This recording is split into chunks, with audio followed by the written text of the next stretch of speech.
How to do split screen effect. To begin, I added 2 videos to my timeline that I would like to split screen. Make sure your top clip is selected, and go to Effect Controls panel, and increase Position First value so your image only takes half of the screen. Now go to Effects panel and search for Crop, drag and drop crop effect into your top video. With your top video selected, go to Effect Controls and under Crop, increase the left property and play with Position First value and crop right property so your subject is visible on screen.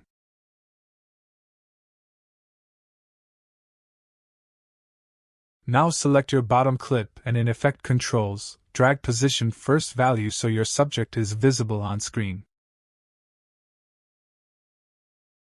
Now the split screen is created, but I want to add a separator line between them. Use Pen tool to create a line between them. Then go to Effect Controls and expand Shape.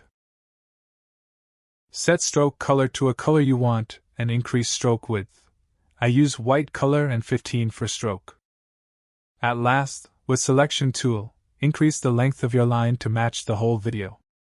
Anyway guys, thanks for watching and I hope you found this useful.